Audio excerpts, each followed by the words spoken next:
اور اللہ ہر ایک سے بے نیاز اور بذات خود لائق تعریف ہے، اور آسمان و زمین میں جو کچھ ہے وہ اللہ ہی کا ہے، اور کام بنانے کے لیے اللہ ہی کافی ہے۔ اگر وہ چاہے کہ اے لوگو تم سب کو دنیا سے لے جائے اور دوسروں کو تمہاری جگہ لے آئے تو اللہ اس بات کی پوری قدرت رکھتا ہے۔ اور آیہ نمبر 134، جو شخص صرف دنیا کا ثواب چاہتا ہے اسے یاد رکھنا چاہیے کہ اللہ کے پاس دنیا اور آخرت دونوں کا ثواب موجود ہے۔ اللہ ایسا ہے کہ ہر بات کو سنتا اور ہر چیز کو جانتا ہے۔ اے ایمان والو، انصاف قائم کرنے والے بنو، اللہ کی خاطر گواہیاں دینے والے بنو، چاہے وہ گواہی تمہارے اپنے خلاف پڑتی ہو یا والدین اور قریبی رشتہ داروں کے خلاف۔ وہ شخص جس کے خلاف گواہی دینے کا حکم دیا جا رہا ہے، چاہے امیر ہو یا غریب، اللہ دونوں قسم کے لوگوں کا تم سے زیادہ خیر خواہ ہے۔ لہٰذا اپنی نفسانی خواہش کے پیچھے نہ چلنا جو تمہیں انصاف کرنے سے روکتی ہو، اور اگر تم توڑ مروڑ کرو گے یعنی غلط گواہی دو گے یا سچی گواہی دینے سے پہلو بچاؤ گے تو یاد رکھنا کہ اللہ تمہارے کاموں سے پوری طرح باخبر ہے۔ آیہ نمبر 136، اے ایمان والو، اللہ پر ایمان رکھو اور اس کے رسول پر اور اس کتاب پر جو اللہ نے اپنے رسول پر اتاری ہے، اور ہر اس کتاب پر جو اس نے پہلے اتاری تھی۔ اور جو شخص اللہ کا، اس کے فرشتوں کا، اس کی کتابوں کا، اس کے رسولوں کا اور یوم آخرت کا انکار کرے وہ بھٹک کر گمراہی میں دور جا پڑا۔ جو لوگ ایمان لائے پھر کافر ہو گئے، پھر ایمان لائے پھر کافر ہو گئے، پھر کفر میں بڑھتے ہی چلے گئے، اللہ ان کو بخشنے والا نہیں ہے اور نہ انہیں راستے پر لانے والا ہے۔ منافقوں کو یہ خوشخبری سنا دو کہ ان کے لیے ایک دکھ دینے والا عذاب تیار ہے۔ اور آیت نمبر 139، وہ منافق جو مسلمانوں کے بجائے کافروں کو دوست بناتے ہیں، کیا وہ ان کے پاس کوئی عزت تلاش کر رہے ہیں؟ حالانکہ عزت تو ساری کی ساری اللہ کے پاس ہے، اور اس نے کتاب میں تم پر یہ حکم نازل کیا ہے کہ جب تم اللہ کی آیتوں کو سنو کہ ان کا انکار کیا جا رہا ہے اور ان کا مذاق اڑایا جا رہا ہے تو ایسے لوگوں کے ساتھ اس وقت تک مت بیٹھو جب تک وہ کسی اور بات میں مشغول نہ ہو جائیں، ورنہ تم بھی انہی جیسے ہو جاؤ گے۔ یقین رکھو کہ اللہ تمام منافقوں اور کافروں کو جہنم میں اکٹھا کرنے والا ہے۔ اے مسلمانوں، یہ وہ لوگ ہیں جو تمہارے انجام کے انتظار میں بیٹھے رہتے ہیں، چنانچہ اگر تمہیں اللہ کی طرف سے فتح ملے تو تم سے کہتے ہیں کہ کیا ہم تمہارے ساتھ نہیں تھے، اور اگر کافروں کو فتح نصیب ہوتی ہے تو ان سے کہتے ہیں کہ کیا ہم نے تم پر قابو نہیں پا لیا تھا، اور کیا اس کے باوجود ہم نے تمہیں مسلمانوں سے نہیں بچایا۔ اور آیت نمبر 141، بس اب تو اللہ ہی قیامت کے دن تمہارے اور ان کے درمیان فیصلہ کرے گا۔ اللہ کافروں کے لیے مسلمانوں پر غالب آنے کا ہرگز کوئی راستہ نہیں رکھے گا۔ یہ منافق اللہ کے ساتھ دھوکہ بازی کرتے ہیں، حالانکہ اللہ نے انہیں دھوکے میں ڈال رکھا ہے، اور جب یہ لوگ نماز کے لیے کھڑے ہوتے ہیں تو قسمساتے ہوئے کھڑے ہوتے ہیں، لوگوں کے سامنے دکھاوا کرتے ہیں اور اللہ کو تھوڑا ہی یاد کرتے ہیں۔ یہ کفر و ایمان کے درمیان ڈاواں ڈول ہے، نہ پوری طرح سے ان مسلمانوں کی طرف ہے اور نہ ہی ان کافروں کی طرف، اور جسے اللہ گمراہی میں ڈال دے تم ان کے لیے ہدایت پر آنے کا کوئی راستہ ہرگز نہیں پاؤ گے۔ اور آیت نمبر 144، اے ایمان والو، مسلمانوں کو چھوڑ کر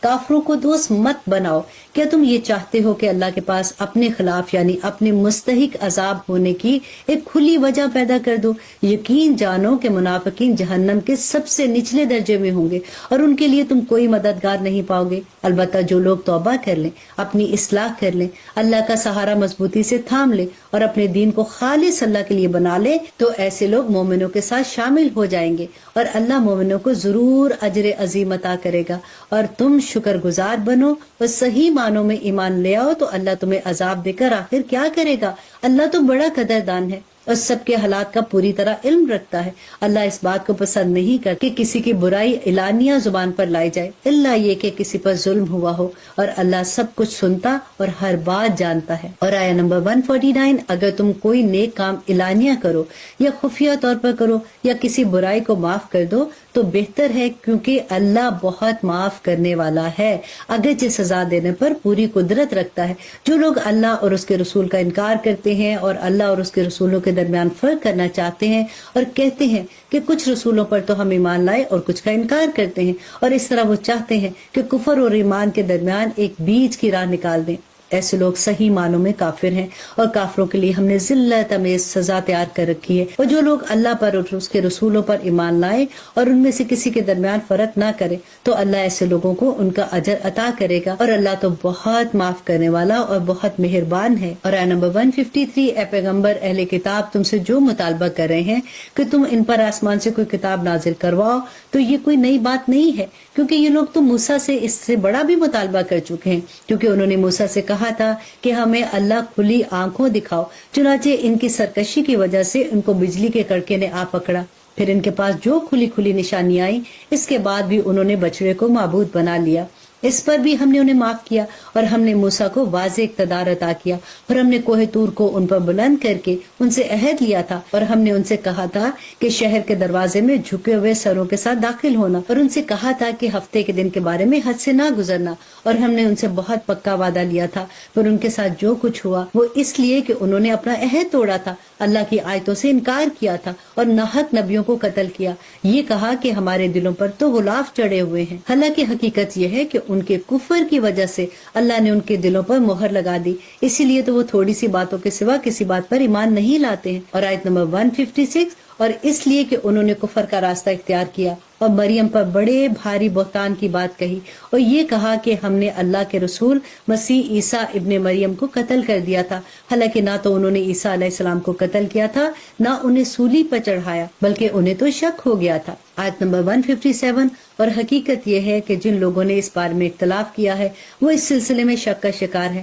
انہیں گمان کے پیچھے چلنے کے سوا اس بات کا کوئی علم حاصل نہیں ہے، اور یہ بالکل یقینی بات ہے کہ وہ عیسیٰ علیہ السلام کو قتل نہیں کر سکے، بلکہ اللہ نے انہیں اپنے پاس اٹھا لیا، اور اللہ بڑا صاحب اقتدار اور بڑا حکمت والا ہے، اور اہل کتاب میں سے کوئی ایسا نہیں ہے جو اپنی موت سے پہلے ضرور بضرور عیسیٰ علیہ السلام پر ایمان نہ لائے، اور قیامت کے دن وہ ان لوگوں کے خلاف گواہ بنیں گے۔ اور آیت نمبر 160، غیر یہودیوں کی سنگین زیادتی کی وجہ سے ہم نے ان پر جو پاکیزہ چیزیں حرام کر دی تھی جو پہلے ان کے لیے حلال کی گئی تھی، اور اس لیے کہ وہ بکثرت لوگوں کو اللہ کے راستے سے روکتے تھے اور سود لیا کرتے تھے، حالانکہ انہیں اس سے منع کیا گیا تھا، اور لوگوں کے مال ناحق طریقے سے کھاتے تھے، اور ان میں سے جو لوگ کافر ہیں ان کے لیے ہم نے ایک دردناک عذاب تیار کر رکھا ہے۔ البتہ ان بنی اسرائیل میں سے جو لوگ علم میں پکے ہیں وہ مومن ہیں، وہ اس کلام پر بھی ایمان رکھتے ہیں جو اے پیغمبر تم پر نازل کیا، اور اس پر بھی جو تم سے پہلے نازل کیا گیا تھا، اور قابل تعریف ہیں وہ لوگ جو نماز قائم کرنے والے ہیں، زکوٰۃ دینے والے ہیں، اور اللہ اور یوم آخرت پر ایمان رکھنے والے ہیں، یہ وہ لوگ ہیں جنہیں ہم اجر عظیم عطا کریں گے۔ اور آیت نمبر 163، اے پیغمبر ہم نے تمہارے پاس اس طرح وحی بھیجی ہے جیسے نوح اور اس کے بعد دوسرے نبیوں کے پاس بھیجی تھی، اور ہم نے ابراہیم، اسماعیل، اسحاق، یعقوب اور ان کی اولاد کے پاس، اور عیسیٰ، ایوب، یونس، ہارون اور سلیمان کے پاس بھی وحی بھیجی تھی، اور ہم نے داؤد علیہ السلام کو زبور عطا کی تھی، اور بہت سے رسول ہیں جن کے واقعات ہم نے پہلے تمہیں سنائے ہیں، اور بہت سے رسول ایسے ہیں کہ ہم نے ان کے واقعات تمہیں نہیں سنائے، اور موسیٰ سے تو اللہ نے براہ راست کلام کیا۔ یہ سب رسول وہ ہیں جو ثواب کی خوشخبری سنانے اور دوزخ سے ڈرانے والے بنا کر بھیجے گئے تھے، تاکہ ان رسولوں کے آ جانے کے بعد لوگوں کے پاس اللہ کے سامنے کوئی عذر باقی نہ رہے۔ اور اللہ کا اقتدار بھی کامل ہے، حکمت بھی کامل ہے، یہ کافر لوگ مانے یا نہ مانے، لیکن اللہ نے جو کچھ تم پر نازل کیا ہے اس کے بارے میں وہ خود گواہی دیتا ہے کہ اس نے اسے اپنے علم سے نازل کیا،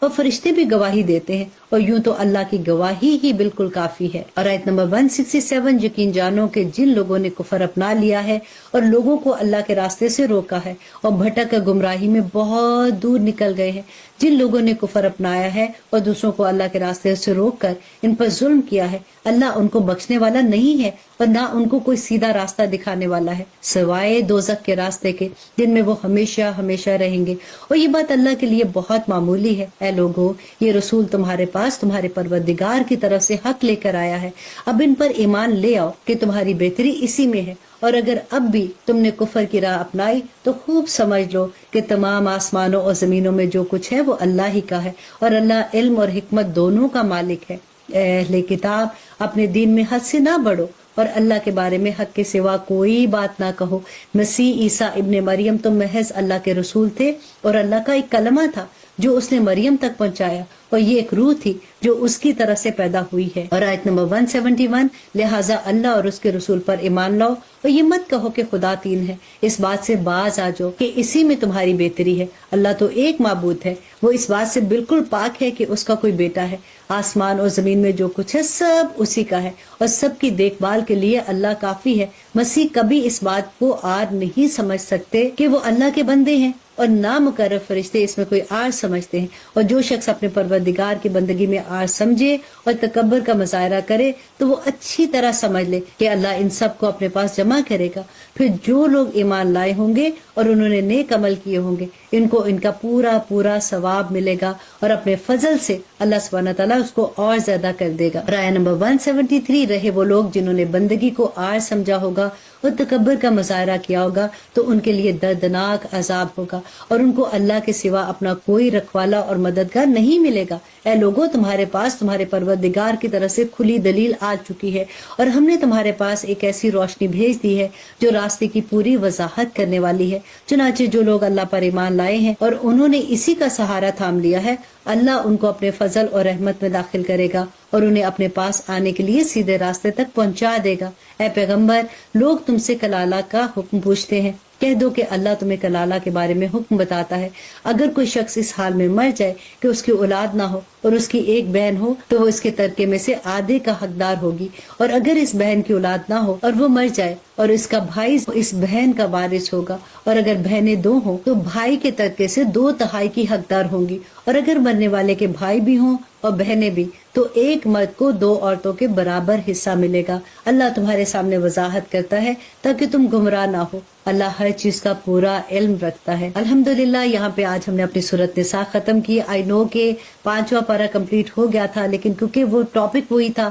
تو میں نے سوچا کہ آج پوری سورۃ نساء ہم کمپلیٹ کر لیتے ہیں. کل انشاءاللہ جی 6 پارے میں ہم سورۃ المائدہ سے اپنی کلاس کا آغاز کریں گے اور دیکھیں گے کہ اس میں اللہ سبحانہ تعالیٰ نے ہمیں کیا احکامات دیے ہیں. تب تک کے لیے اجازت دیجیے. ریسٹ دینا مت بھولیے گا. انشاءاللہ آپ لوگوں سے ملاقات رہے گی. کل ملتے ہیں. اجازت دیجیے. سبحان ربک رب العزت عما یصفون وسلام علی المرسلین والحمد للہ رب العالمین. السلام علیکم ورحمۃ اللہ وبرکاتہ.